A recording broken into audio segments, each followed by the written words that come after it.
Greetings, lads! Guess what game I recently tried? That's right.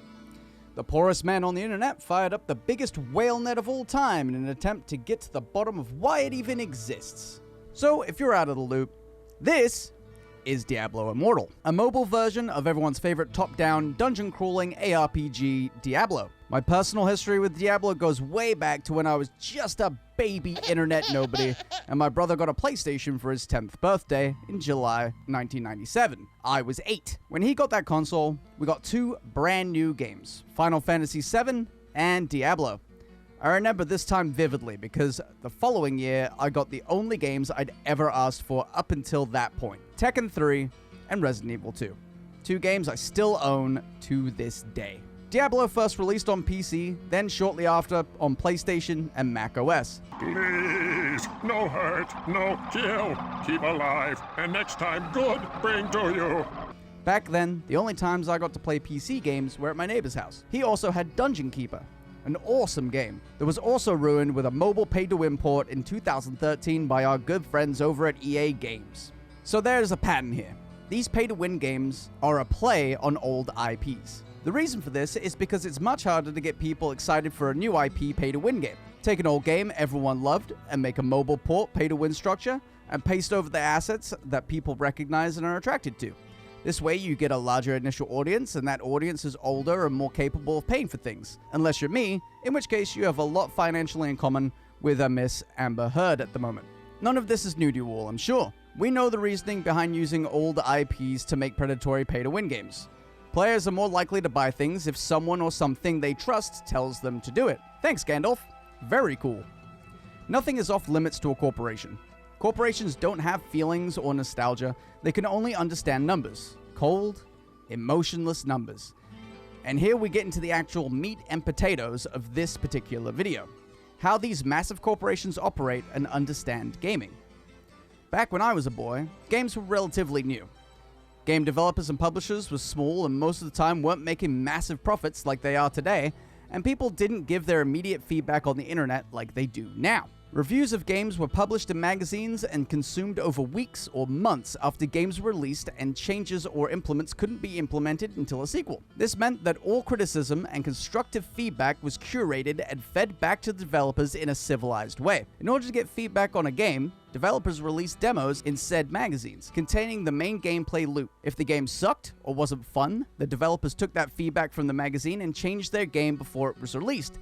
Meaning that back then there wasn't a really solid connection between the developer or publisher and the consumer. People didn't write letters to Blizzard suggesting changes or content because by the time the consumers got the games, it was already too late for a change. So if a game wasn't good, people just simply didn't play it. This is called a player feedback loop, and is vitally important to how Activision, EA, and other game publishers of that era operate today. And back then, most of the players of these games were kids, like I was. And if a game was going in a bad direction that I didn't want to follow or was incapable of following because I was a child that didn't have any money, there was no backlash towards the publisher. A 10-year-old is not likely to go through the trouble of writing a private letter to a corporation complaining about their game direction, and a publisher is not likely to read a letter penned by a 10-year-old telling them how to run their business. Fast forward, it's 2011. My family is packed up and moved to America.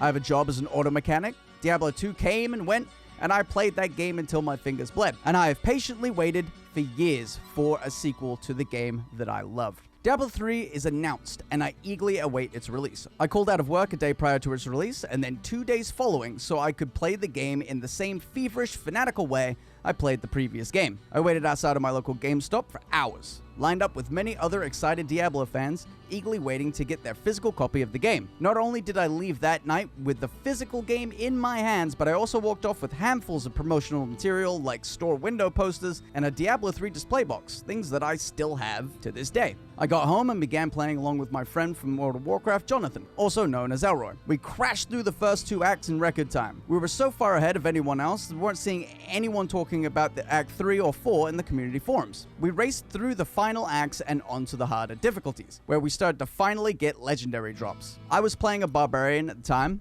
and Elroy a witch doctor. And when the loot started to drop, we noticed a terrifying pattern. Nothing of any value that dropped for us was even usable by our two classes. We decided to put these items on the newfangled real money auction house and use the profits to buy things we actually needed. But we were so far ahead of everyone else that there was nothing on the auction house for our characters that we could use. We then noticed that this entire game was built around the real money auction house. Players' individual loot tables were purposely set so all legendary loot you got was useless for your character, forcing you to sell it off and giving Blizzard a small amount for the transaction. This story is vital to explaining the situation we are now in with Diablo Immortal.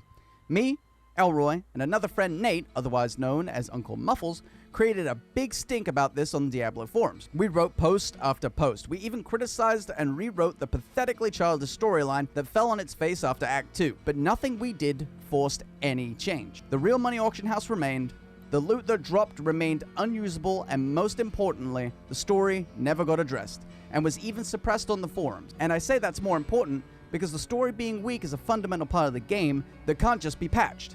So instead of admitting it was bad, they just ignored it was bad. The only thing that forced change to the game was the fact that the real money auction house created a secondary market that led to players paying thousands of dollars for items and gold and caused players to commonly have their accounts phished and their items and resources stolen. This secondary unregulated market was against the FTC guidelines and caused real legal trouble for Blizzard, forcing them to remove the real money auction house and change the loot tables so players got items they actually needed. Notice that any other issue with the game that players tried to change were never addressed. That's because no matter who you are or how influential you might be, the dust you kick up about their product doesn't affect the money that they make, so you and everyone else that complains will be ignored. Now, fast forward again to college, Nismo. While in university for video game design, I had an instructor who previously worked for Activision. He made it a point not to tell any of us students what games he worked on or even what department he occupied. We only knew he worked for Activision at some point. He never said it was specifically Blizzard or King or anything else, and he kept that vague because Activision is the umbrella company that owns other studios and their IPs. While taking his class, he told us that real-time player feedback is to be disregarded and to only take into consideration the feedback of paid publications and critics like IGN or employed playtesters. His reasoning for this was, and I quote, "The players do not know what they want.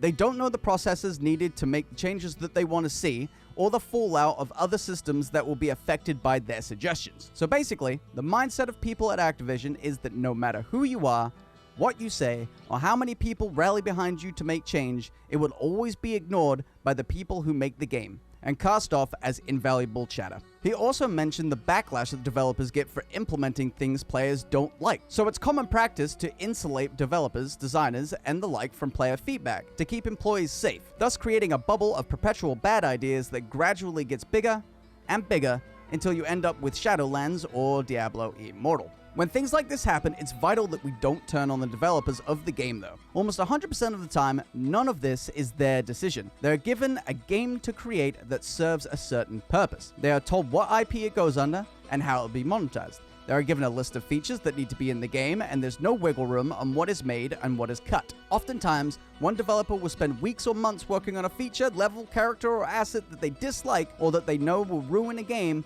and they can't do anything about it. And if that feature is cut, whether they like the feature or not, it's almost always cut from the game after the entire asset has been completed, thus throwing weeks or months of work and time in the garbage. The developer is not at fault for Diablo Immortal or its predatory cash shop. And now it's time to turn this entire video on its head and totally change your mind on how you see Diablo Immortal. You see, Activision Blizzard have actually gifted us, for free, the most important and impactful video game of all time. As Force Gaming and many others have said, Blizzard didn't have to make this game like this. At its core, it's a fun game, and through a less predatory cash shop, it could have made lots and lots of money. They didn't have to put it out on PC, and it would have gone under the radar as another gross mobile game that takes advantage of its users through pay-to-win schemes, and no one would have bat an eye, because we've been conditioned to accept that mobile games just do this inherently. But by releasing it on PC as well, Activision Blizzard are thrusting this type of disgusting pay-to-win cash shop behavior on an audience that is loud and angry. Yes, there may be fewer PC players,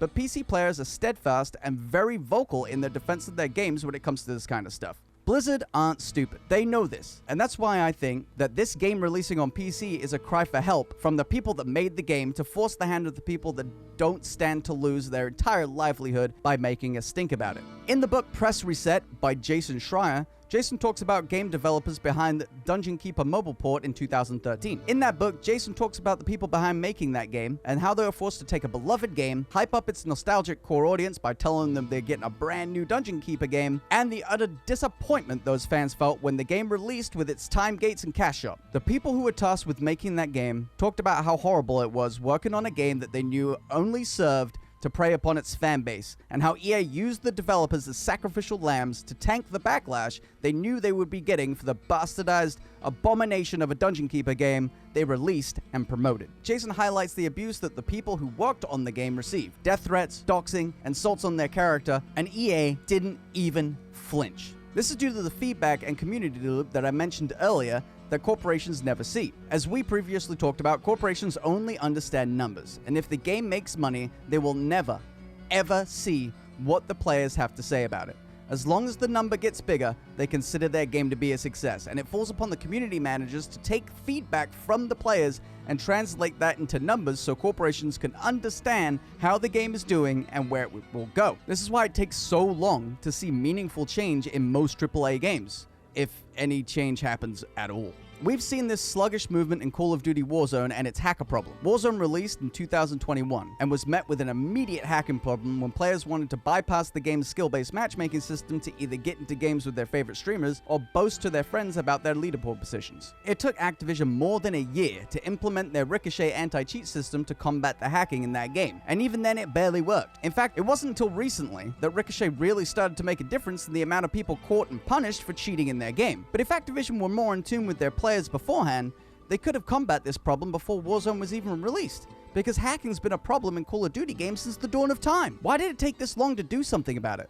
Well, because previously, the games made their money from box sales and paid DLC, and was mostly played on consoles where cheating is harder to do. So when Activision looked at the numbers, they couldn't see the impact it was having on the players. They had already made their money, and that's all that matters. Activision did not do anything at all to combat the cheating in their games until Warzone players outright stopped playing their game and therefore stopped spending money in their cash shop, driving the numbers down and leading to corporate level employees to ask their community managers, why number not get bigger? Warzone being cross-platform also meant that the hacking problem PC players felt for years finally bled over to the massive console audience, forcing them to take action. But this is just an example of slow implementation of an anti-cheat feature, and not the complete removal of an entire pay-to-win framework that a game is built on. Diablo Immortal can't just be patched and fixed. This entire game's skeleton is the pay-to-win cash shop, parading around in the corpse of a franchise that you love. If you remove the cash shop, the game just falls down into a bloody mound on the floor.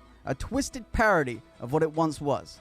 A stinking, rotting pile of discarded flesh and decaying organs. The game you loved is dead, and instead of getting a befitting burial, it's been turned into a skin suit that rifles through your back pockets for change. Diablo Immortal needs to be entirely erased from existence, taken down and incinerated so it can't infect anything else with its pay-to-win plague that takes over our beloved franchises and reanimates their corpse to make a quick buck. But there is nothing we as players can do to make this happen. Corporations only speak in numbers, and if number goes up, the game isn't going anywhere, no matter how upset the players or community of non-players gets. Unless it isn't the players that need to fight this. Diablo Immortal is already banned in Belgium and the Netherlands. Activision Blizzard will tell you this is because of operation complications, but the reality is that the game can't subvert the gambling and loot box laws in those countries, and instead of fighting the governments of these two regions to prove that this game doesn't have predatory loot boxes and gambling mechanics, they've just decided not to release the game in those regions entirely. If we could convince our senators and state leaders to see this practice for what it is, this kind of game could be banned here too. America is one of the largest mobile game markets in the world behind China and India. If this game gets taken down here, it will have a monumental impact on Activision's bottom line, and they will be forced to make and release better games that don't treat players in this way. Enter Asmongold. If you're unsure who Asmongold is, here's a brief recap. Asmongold is a YouTuber and Twitch streamer who primarily played World of Warcraft and passionately hated the implementation of the cash shop, WoW token, and store mounts into his beloved game. Asmongold spent years convincing people that these things were horrible for the game and its community. He received pushback from every angle for his stance on the cash shop, and all of his work had minimal effect to force any change. If number goes up, corporation makes no changes. So here's the thing. Yeah, the Super Simian Sphere is another one, right? Anything that they're selling for real money, I mean, like, again, like that, you're already charging a sub for the game. Like, do we really need to have cosmetics on top of that, man? Like, oh my god. Like, I would be fine with it. I wouldn't care if it was a free-to-play version of the game, right? You just play Wrath for free, who cares? But, like, people are already paying for the game. Like, what? Like, they're paying for a game that's 10 years old every single month to play it, and you also have to add in more stuff? Come on. I too had this same stance on cash shops and microtransactions in video games. In fact, I wrote an entire paper about it in university, and was naive enough to believe that if I could weasel my way into a place like Blizzard, I could get back there and rip those things out at the root. Back then, I didn't know what I know now, and thought that one person could change something like this. As if a massive company like Activision would just give up billions of dollars because my dumbass walked in and said, "Hey, stop it!" But that's besides the point. What is Asmongold doing about this? Well, Asmon has come up with a rather genius plan. Play the game in front of as many people as possible. Every time he's prompted to spend money, do it. Token of the Worthy. It's only $25. Oh my god. Oh my god, guys. It's only $25. Give me a minute. Let me get my credit card info. Okay, let me see here. All right, and let's go over this way. Are you worthy? Yeah, I'm worthy, right? I've got to be worthy, aren't I? Okay, give me a minute, and let's go over here. And we got to buy this right now. We'll buy this right now. Within reason. And farm evidence that proves that this game is predatory, malicious, and actually harmful to the players in a very real way. Gather testimony from other players who have let this ruin their lives as well. Build a compelling case to take this entire thing to the manager, like a video game Karen. Asmongold has noticed that within his realm of influence, there is nothing he or his community can do to stop this, but the people who make the laws can. He just needs to build up a compelling case, and I would love to help make this possible in any way I can. Unfortunately, I'm a failed content creator that makes an average of $10 a month, so I can't exactly whale this game myself and slot it into his evidence folder for him. Just going over this game for footage, I spent $7 in the game to do dungeons and stuff, so I could see what else they were hiding in there, and even that $7 expense left me with 50 cents in my bank account, so I had to stop there. But there is something I can do that doesn't cost me any money. I can make a video, hope it gets some traction, and urge people to help Asmongold in his crusade against pay-to-win schemes. I can urge people that have been drastically affected financially by this game to contact Asmongold to build his testimonials to present to whatever senator or legislator he can get a hold of. Even if you love the game and you don't mind the cash shop, you should still be concerned about this. You just still want change because you could have had this game and not be wrung dry by it at the same time. Fighting against this disgusting behavior doesn't mean they aren't going to take your games away from you. This can only make things better. Man, I hate making serious videos. They aren't fun at all, but it's necessary if I want to protect the hobby and pastime that I love. Because if something doesn't change here, there's no way I'll be able to afford to enjoy any games in the future. Asmongold said it best, and this isn't a direct quote. People play games to escape reality. And by making games like this, you're just blending the harsh truth that you see in the real world, that if you're willing to spend more money, it doesn't matter if you know what you're doing, you'll always win. The very truth a broke loser like myself seeks to avoid by playing games in the first place. Asmongold hates spending money.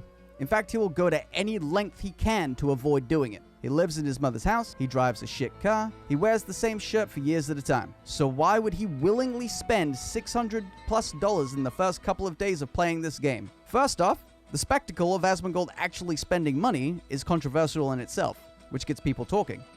Spending money in a game we all know to be predatory and pointless is another call to attention. The immense uproar from the entire internet that he has already seen is funneling attention to his cause. Also, it's content. Asmongold will have no trouble making back that money. And finally, who else can do this but him? We can't sit back and let video games become a playground for the rich. If we don't do something at some point, normal people won't have anything left. And to summarize, you're not going to stop people from playing this game. You're not going to stop people from enjoying this game, and you're obviously not going to stop people from whaling this game. That's not the point. And to the people that do enjoy this game, because I know there are a lot, this is a good game. We're not trying to take this game away from you. We're not trying to take the game away so that you don't have something to do. That's not the point at all. The game can still stay, but the framework that it's built on needs to be completely removed. The point is to stop this from happening in the first place. And you all know that as soon as Blizzard makes their money to appease their shareholders, they're going to walk all of this back. But the framework is there. It can always be re-implemented down the line. When all of the commotion has died down, it can always come back. The only way to stop this, the only way to make this better and make future video games better is to get legislation and get laws passed that stop this from being a thing in the first place. Because all future games are gonna end up like this if we don't stop it now. Anyway, if you want to help me not be a broke loser anymore, watch this video here. Yo, guess what? What? Twitch Prime.